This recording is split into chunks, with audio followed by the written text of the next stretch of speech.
The show you're about to listen to may contain themes of violence, occult activities, strong language, and other sensitive material. With an emphasis on cults, murder, and other adult matters, listener discretion is advised. On Cult Leader, I strive for telling stories in a truthful manner, though press, media, and other resources cannot always be verified. Sources can be found in the show notes.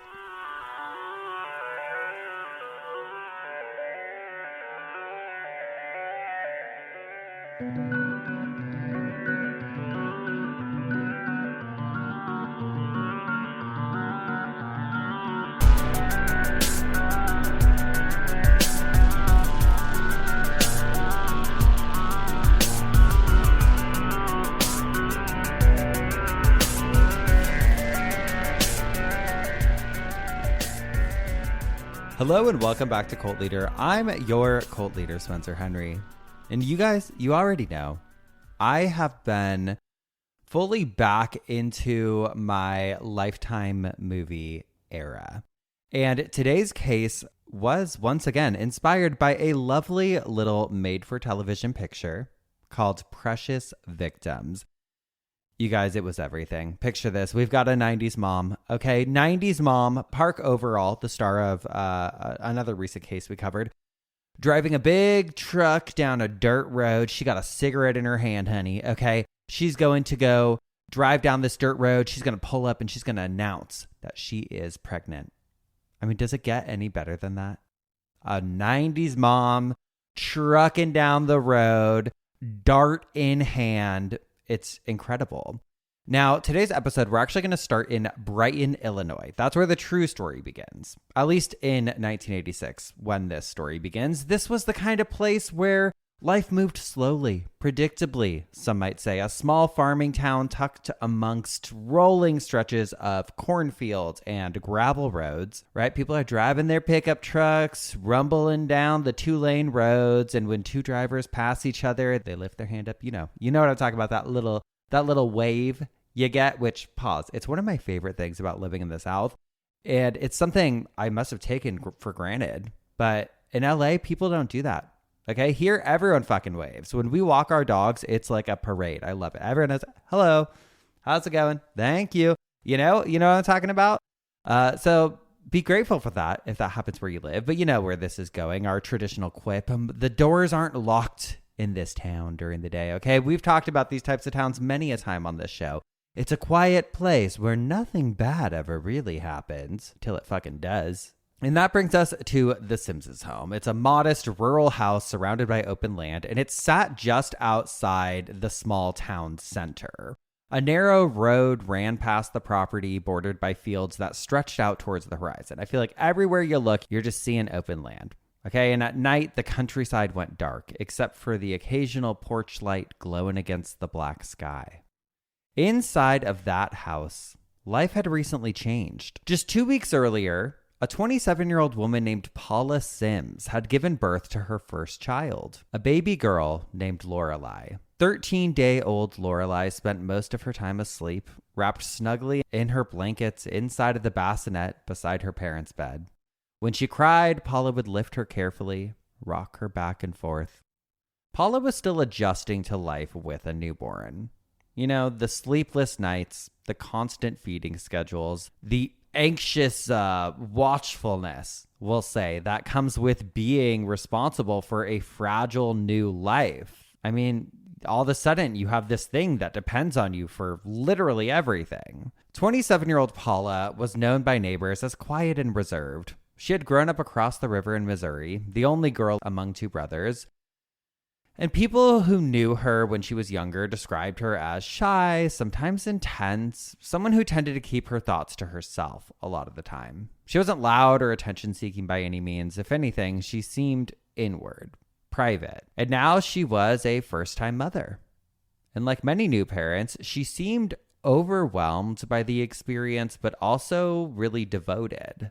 Like, okay, this is life now. I'm mom.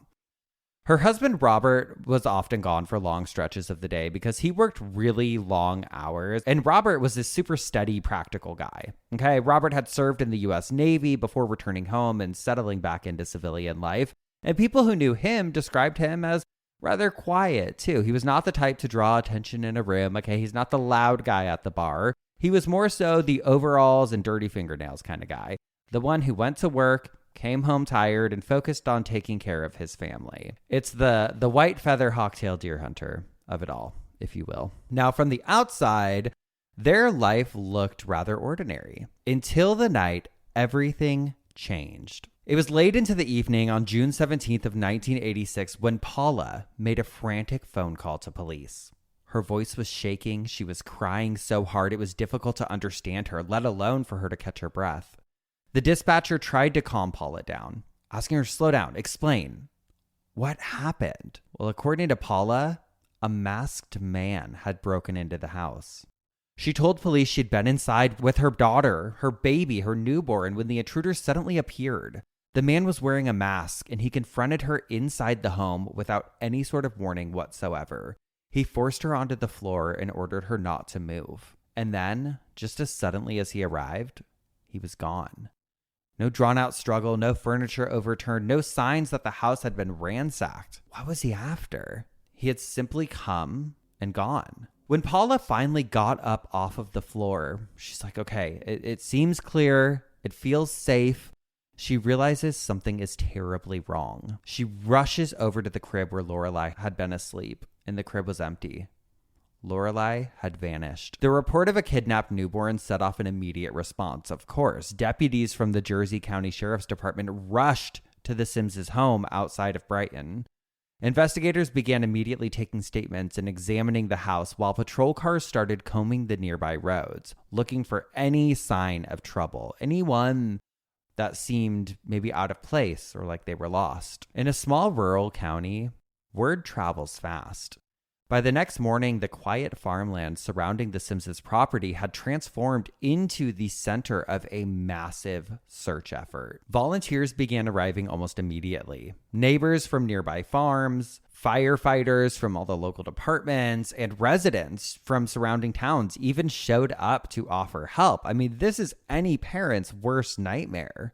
Their newborn child kidnapped. A lot of people showed up for them. Some came on foot, others arrived in pickup trucks and tractors, parking alongside the rural stretches of road near the house. Search teams spread out across the countryside surrounding the Sims' property. They walked slowly through the tall summer grass along the fence lines. They followed gravel roads that cut between cornfields. They were even climbing down into all of these like wooded ravines and drainage gullies that ran through the farmland that bordered Brighton. People moved shoulder to shoulder across fields, calling out as they searched. I mean, they were hoping for anything, any sign that this baby Lorelai might still be alive. Any movement, any cry. Meanwhile, Paula and Robert could only watch as strangers searched the land around their home for their missing daughter. I just can't imagine what that experience would even feel like.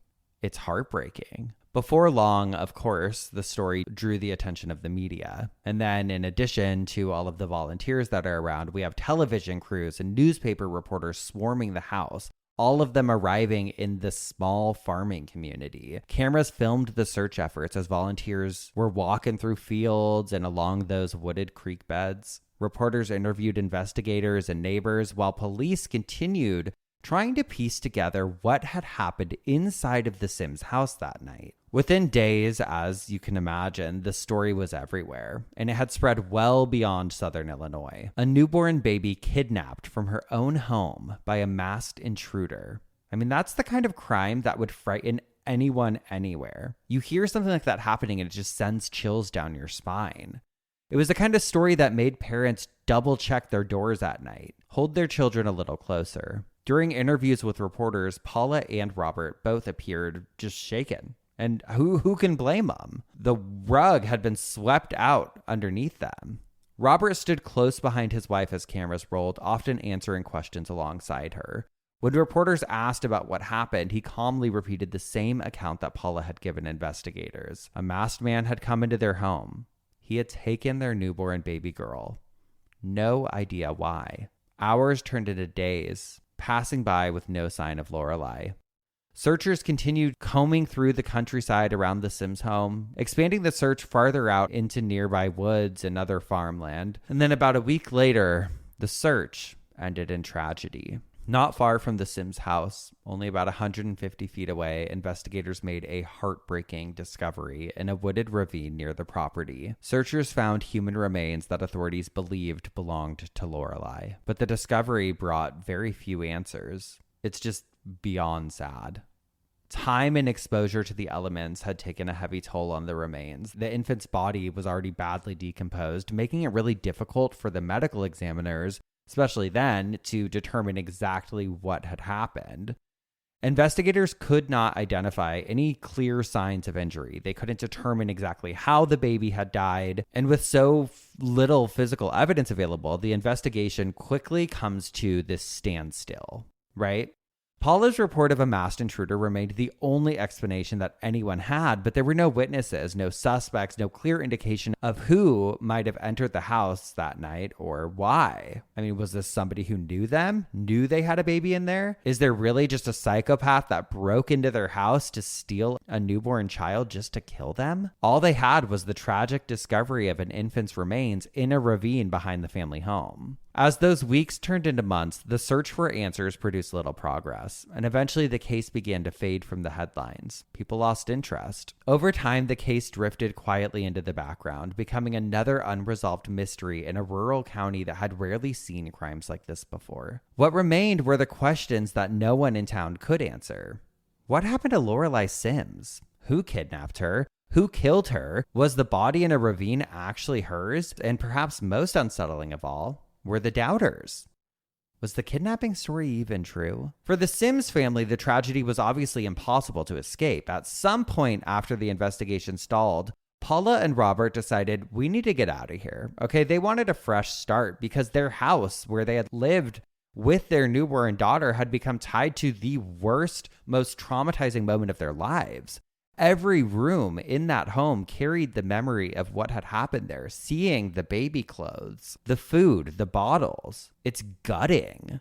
So the couple leaves, and they leave Jersey County altogether and move about 45 miles south to Alton, Illinois, which is a river town along the Mississippi River just across from Missouri and not far from St. Louis. Alton was larger and busier than Brighton, still very much a working class community, but one where it was a little easier to blend in and start over. Some time went by and life started to feel normal again. And then Paula becomes pregnant with her second baby. In February of 1988, Paula gave birth to a healthy baby boy, their son, Randall Sims. For the couple, the birth of Randall may have felt like a turning point. After the loss of Lorelai and the lingering mystery surrounding her death, the arrival of a new child, a new baby, new life offered the possibility of rebuilding a normal life. Like, look, we're just another family. Friends and neighbors saw a family trying to recover from a devastating tragedy. Yeah, they weren't in their same town, but people talked. There were rumors. And for a while, it appeared to work. Randall grew into a lively toddler. The Sims settled into ordinary, mundane routines. Robert continued working, and Paula stayed home caring for their young son. The terrible story from Brighton slowly faded from public memory. Outside of investigators and a handful of reporters who still hung on to the case, most people had moved on. And life, at least on the surface, really started to have this sense of normalcy again. And then in 1989, the Sims welcomed another baby, another daughter. Her name was Heather. But just weeks after Heather was born, the family found themselves entrenched in yet another nightmare. On the evening of April 29th, 1989, Paula Sims calls the police. Once again, new town, same 911. The story she told sounded eerily familiar. According to Paula, she had stepped outside to take out the trash while carrying baby Heather. It was evening, and she said she had only been outside for a moment when someone suddenly approached her, a masked man. Paula told investigators that the stranger forced her back toward the house. During the confrontation, she claimed the man struck her, knocked her unconscious, and when she finally eventually regained consciousness, baby Heather was gone. Heather Sims had disappeared. When investigators heard the details, they were immediately like, okay, what are the odds here? 3 years earlier, Paula had reported that a masked intruder entered her home, kidnapped her newborn daughter, Lorelai, and now in a completely different town, another infant daughter had vanished under nearly identical circumstances. It sounds bizarre, right? Like, what are the chances of that? At first, authorities, of course, responded in the way they would with any report of a missing infant. Patrol cars arrived quickly on scene. Officers secure the area around the Sims home, and detectives began interviewing Paula, documenting her account of the alleged attack and trying to gather as many details as they possibly could from this shaken mother. They needed to know everything about the supposed intruder. But as the investigation began, something started to bother them. The cases were almost identical. In both cases, the abduction happened when Paula was alone with the infant. In both cases, the kidnapper was described as a masked stranger. And in both cases, Robert happened to be away from home when it happened. And in both cases, there were no witnesses other than Paula. Investigators began quietly comparing notes with the earlier case from Brighton. Without drawing much public attention, authorities in Jersey County revisited the original investigation into Lorelei's death, while detectives in Madison County worked the new disappearance. One of the people taking a close interest in the case was a Madison County prosecutor named Don Weber. Weber had a reputation for being very patient, very methodical with his work, meticulous, you could say. He was known for building cases very slowly, piece by piece, carefully examining details and patterns that other people might overlook. And it happens often, but not with him. As he reviewed the circumstances surrounding the two disappearances, he became increasingly skeptical. The idea that the same family could be targeted twice by a mysterious masked predator 3 years apart in two different towns, it didn't sound like a coincidence. I mean, yeah, doesn't sound like a coincidence to me. And then 4 days later, the case takes this very grim turn. A sanitation worker in West Alton, Missouri, just across the Mississippi River from Alton, makes a disturbing discovery while emptying trash containers at a parking lot. Inside one of the cans, wrapped inside plastic garbage bags, was the body of an infant. Police were called immediately, and investigators soon confirmed what many had already begun to fear. The infant was in fact Heather Sims. The discovery stunned the community and instantly changed the course of the investigation. What had begun as a missing child case now became a homicide investigation. Just like with Lorelei, they did an autopsy, and this time the medical findings were much clearer than they had been 3 years earlier in Brighton, because unlike Lorelei's remains, Heather's body had not been exposed to the elements for long. In fact, the trash bags likely preserved the bodies in a way.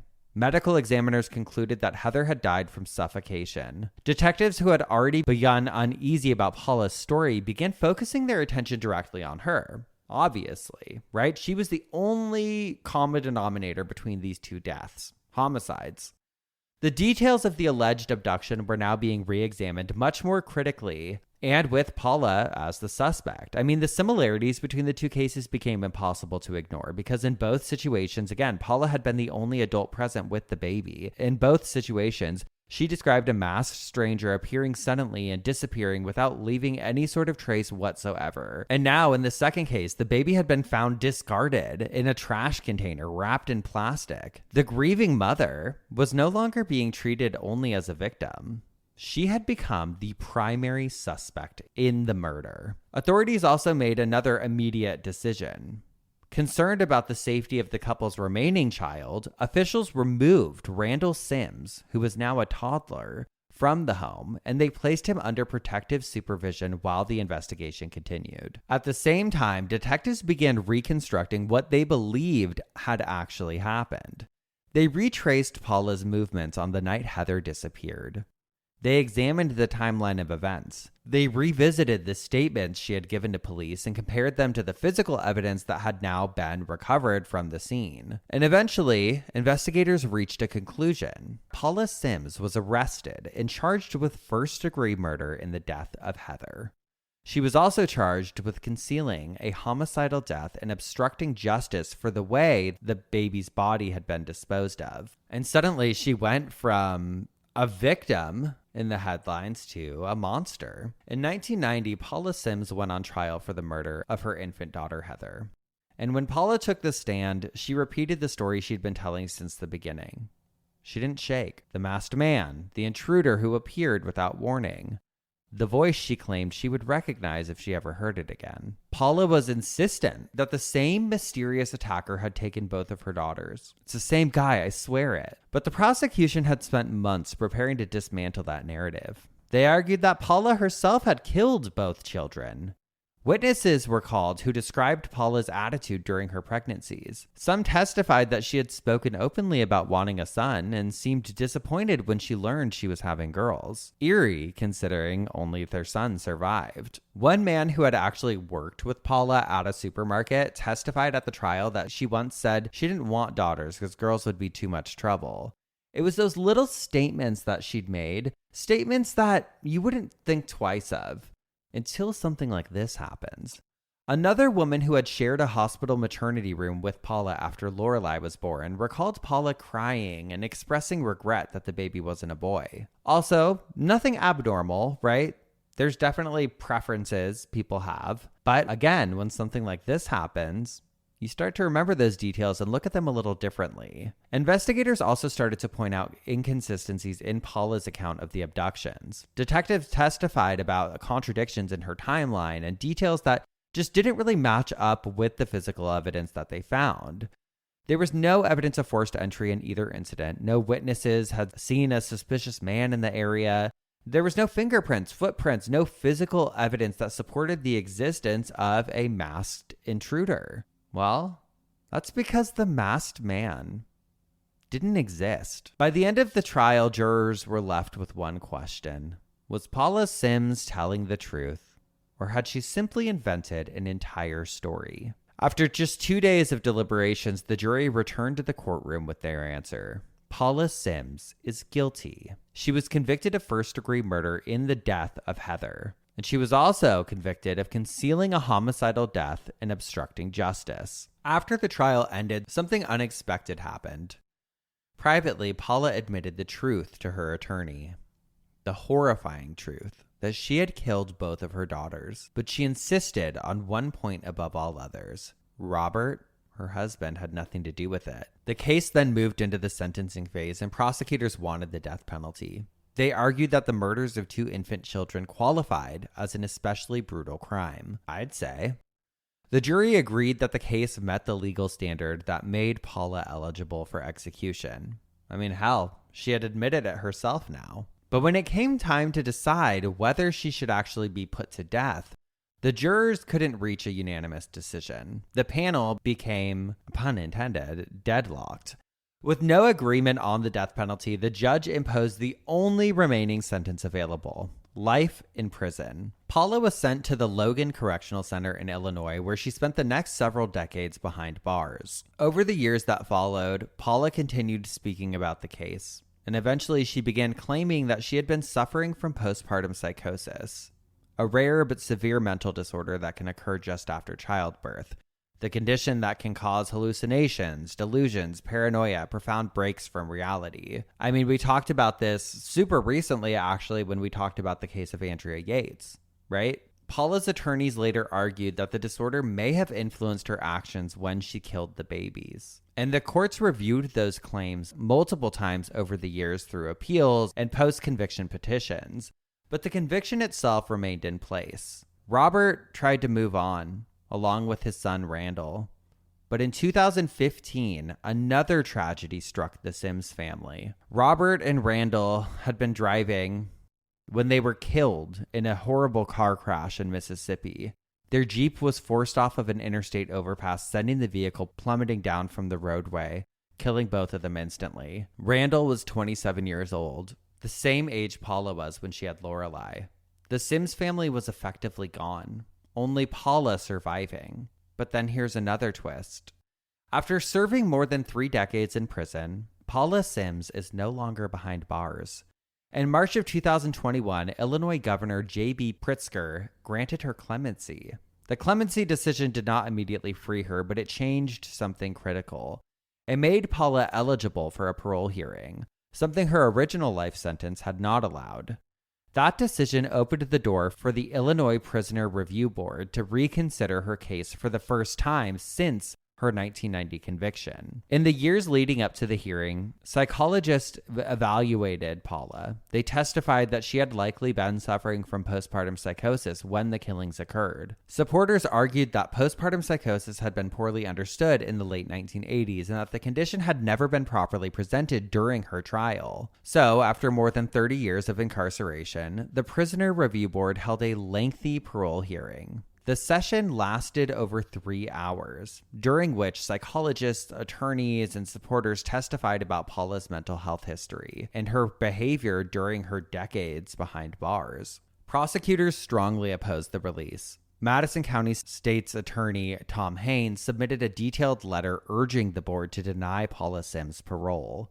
He argued that she had lied about the crimes for years and only admitted to killing her daughters after she was convicted and faced with the possibility of execution. Despite that opposition, the board ultimately voted 12-1 in favor of granting parole. Shocking, if you ask me. Shortly afterward, Paula Sims was released from the Logan Correctional Center in Lincoln, Illinois, walking out of the facility after roughly 33 years in prison. Her attorney confirmed that the parole board had approved a residence where she would live under supervision.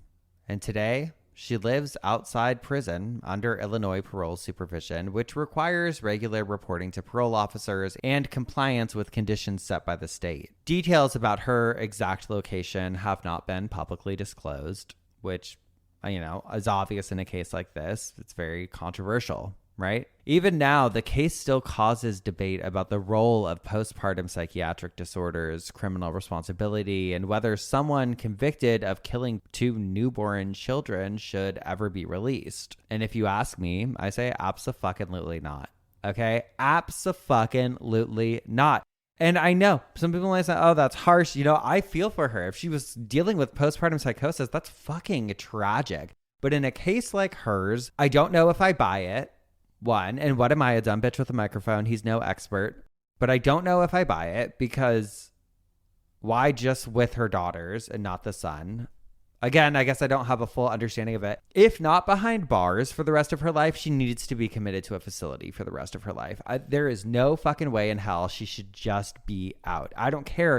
Yes, she's on parole, but she shouldn't be walking out in the world. I mean, how old would she be? Okay, so she was 27 when she first got pregnant with Lorelai, or when she gave birth to Lorelai. I mean, she's got to be in her late 50s, 60s. I mean, I don't know.